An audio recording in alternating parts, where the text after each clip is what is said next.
नमस्कार दोस्तों आज मैं बात करने वाला हूँ कवि केशव दास के बारे में। तो यह topic BA, MA Hindi, UGC net, set, UPSC, KVS, TGT, PGT, RPSC तथा अन्य प्रतियोगी परीक्षाओं में उपयोगी है। तो आइए शुरू करते हैं। उससे पहले अगर आप हमारे चैनल पर नए हैं तो हमारे चैनल को सब्सक्राइब कर लीजिए ताकि जब हम नया वीडियो बनाएं तो उसका नोटिफिकेशन आप तक पहुँच सके।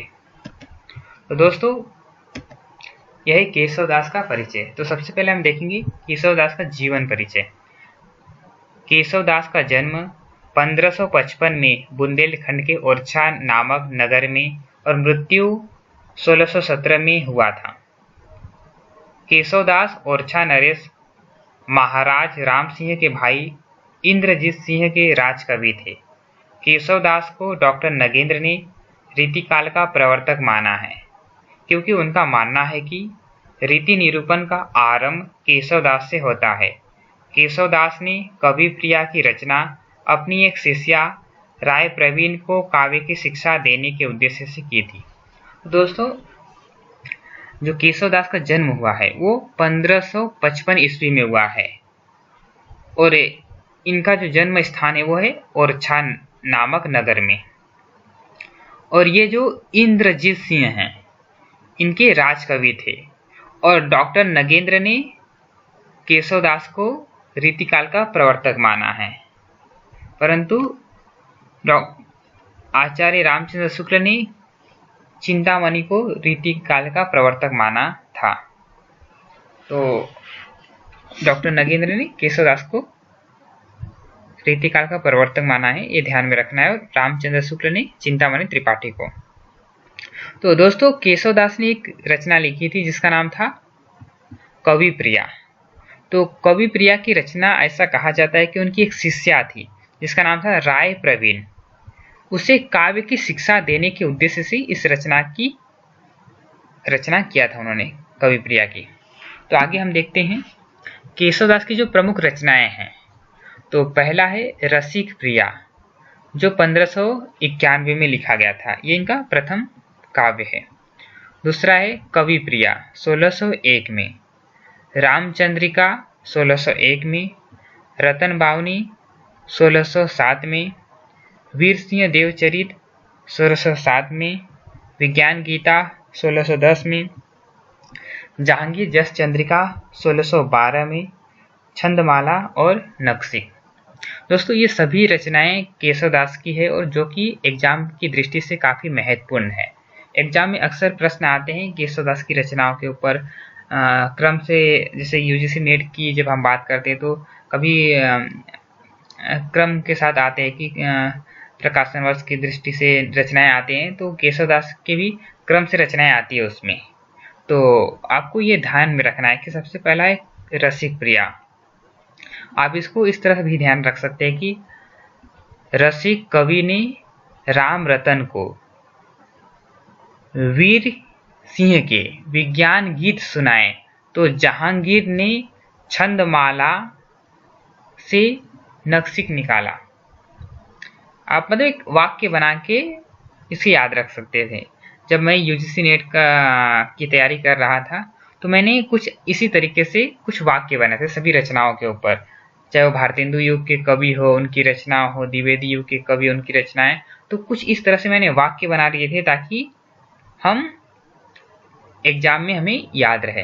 दोस्तों मैं 4 बार यूजीसी नेट क्वालिफाई कर चुका हूँ, 2 बार जेआरएफ क्वालिफाई कर चुका हूँ हिंदी विषय से, और 2 राज्यों से मैं स्टेट भी पास हो चुका हूँ। तो कुछ इसी तरह से, क्योंकि आप जानते ही होंगे कि रचनाएं ज़्यादा होती है और हमें याद करने में कठिनाई होती है, तो आपको कुछ यही तरीका अपनाना होता है।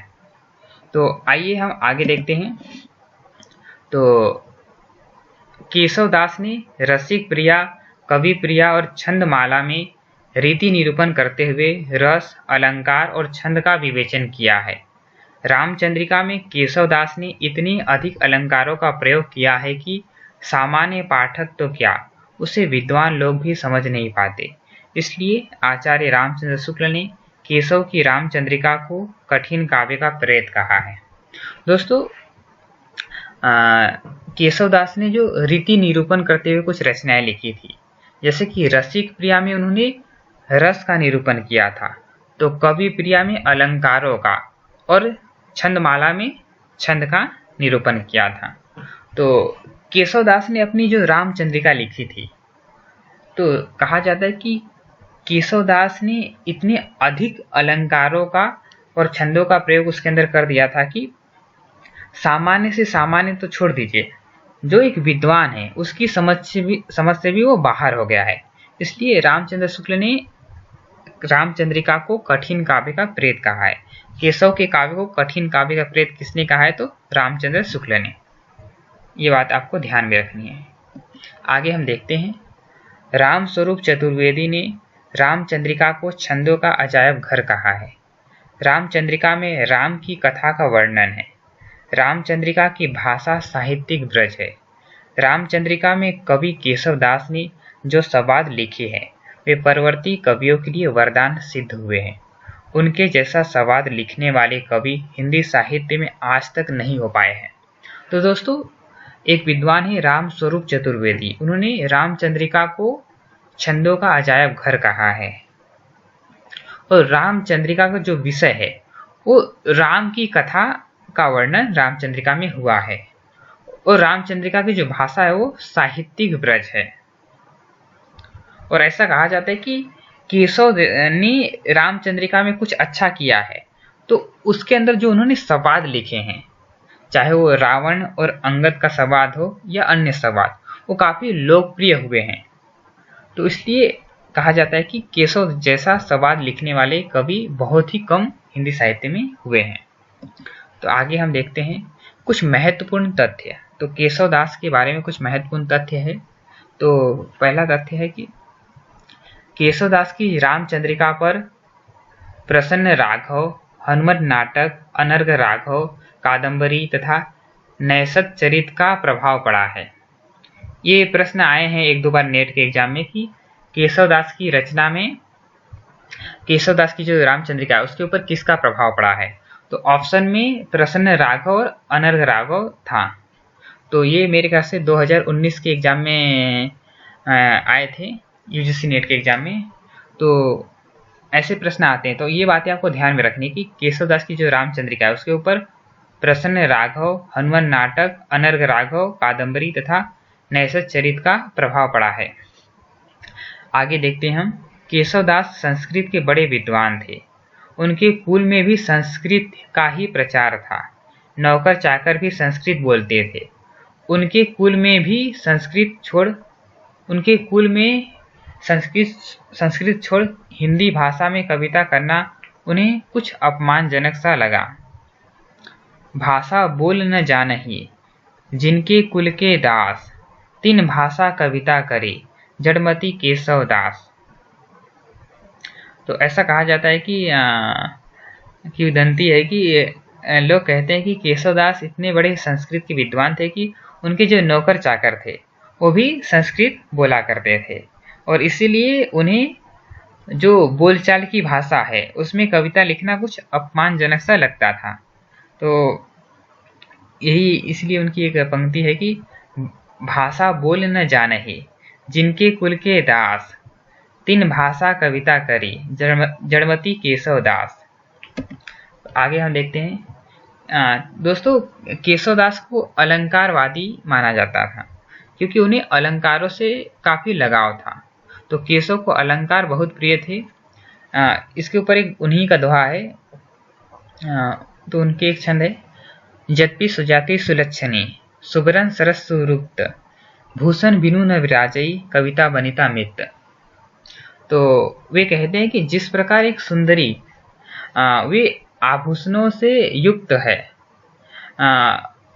तो तभी वो शोभा पाती है, उसी प्रकार कविता भी जब तक अलंकारों से युक्त नहीं होगी तब तक कविता शोभायमान नहीं होगी। ऐसा केशवदास का मानना था। तो आगे हम देखते हैं, केशव बड़े भावुक और रसिक व्यक्ति थे। कहा जाता है कि एक बार वृद्धावस्था में वे किसी कुएं पर बैठे थे। वहां पानी भरने के लिए आई हुई कुछ स्त्रियों ने उन्हें बाबा कहकर संबोधन किया। इस पर उन्होंने निम्न दोहा कहा, केशव केसनी असी करी बैरिहु जस न कराही, चंद्र वदन मृगलोचनी बाबा कही कही जाई। तो ये केशवदास ने एक दोहा कहा था, केशव केसनी असी करी, बैरिही जस न कराही, चंद्र वजन मृग लोचनी बाबा कही कही जाई। तो आगे हम देख लेते हैं रामचंद्र शुक्ल के अनुसार कुछ विचार है केशवदास के बारे में। दोस्तों यह विचार यूजीसी नेट के एग्जाम में काफी बार पूछे गए हैं और अन्य जो एग्जाम होते हैं जिसमें बहुविकल्पीय प्रश्न आते हैं तो उसमें भी कभी कभी केशवदास के विचार पूछ लिए जाते हैं। तो हम देखते हैं रामचंद्र शुक्ल के अनुसार, केशव को कवि हृदय नहीं मिला था, उनमें वह सहृदयता और भावुकता भी न थी जो एक कवि में होनी चाहिए। वे संस्कृत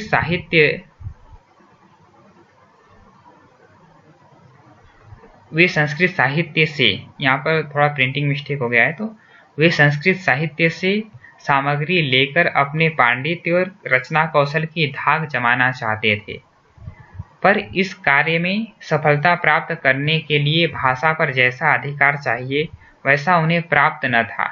अपनी रचनाओं में उन्होंने संस्कृत काव्यों की उक्तियां लेकर भरी है। तो ये रामचंद्र शुक्ल का कथन है। एक बार मैं फिर से पढ़ देता हूँ क्योंकि ये काफी महत्वपूर्ण है। केशव को कवि हृदय नहीं मिला था, उनमें वह सहृदयता और भावुकता भी न थी जो एक कवि में होनी चाहिए। वे संस्कृत साहित्य से सामग्री लेकर अपने पांडित्य और रचना कौशल की धाक जमाना चाहते थे, पर इस कार्य में सफलता प्राप्त करने के लिए भाषा पर जैसा अधिकार चाहिए वैसा उन्हें प्राप्त न था। अपनी रचनाओं में उन्होंने संस्कृत काव्यों की उक्तियां लेकर भरी है। तो ये यूजीसी नेट के एग्जाम में काफी बार पूछे गए हैं एक कथन, और इस बार भी अगर देखें तो एक कथन आया था जिसमें रामचंद्र शुक्ल के अनुसार कुछ विचार आए थे जिसमें ये कहा गया था कि इनमें से कौन से कथन केशवदास के बारे में नहीं है। तो उसमें एक जो था कथन, तो उसमें कहा गया था कि केशवदास ने संस्कृत काव्यों की उक्तियां लेकर काव्य लिखे हैं। तो ये बात सही थी।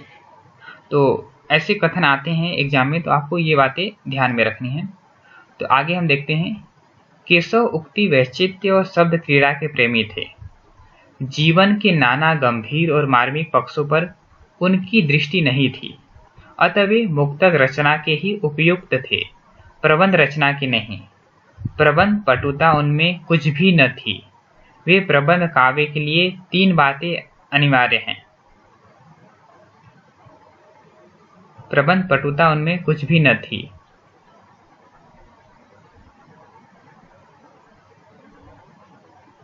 यहाँ पर थोड़ा प्रिंटिंग मिस्टेक है तो ये ले नहीं है यहाँ पर।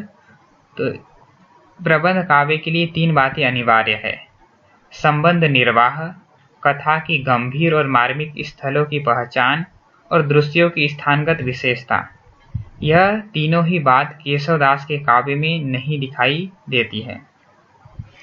तो ये रामचंद्र शुक्ल का सभी कथन है, एग्जाम की दृष्टि से काफी महत्वपूर्ण है, इसलिए मैंने इसे भी ले लिया है ताकि आपको एग्जाम में कोई भी प्रश्न आए रामचंद्र शुक्ल के कथन को लेकर तो उसका आंसर आप दे सको। तो दोस्तों ये था केशवदास का जीवन परिचय, उनका साहित्यिक परिचय और विद्वानों के अनुसार कुछ मत और कुछ किंवदंतियां उनके बारे में थी, तो उनका हमने संक्षेप में परिचय लिया है। तो दोस्तों ये जितनी भी जानकारी ली गई है प्रामाणिक पुस्तकों में से ली गई है। मैंने ये नोट्स जो लिए हैं वो केशवदास माफ कीजिए जो रामचंद्र शुक्ल का हिंदी साहित्य का इतिहास है और डॉक्टर नगेंद्र का हिंदी साहित्य का इतिहास है और युग और प्रवृत्तियाँ शिव कुमार शर्मा का, तो इन तीनों बुक से मैंने ये नोट्स लिए हैं। तो अगर आपको ये वीडियो पसंद आए तो वीडियो को लाइक कीजिए, चैनल को सब्सक्राइब कीजिए और दोस्तों के साथ शेयर कीजिए। धन्यवाद।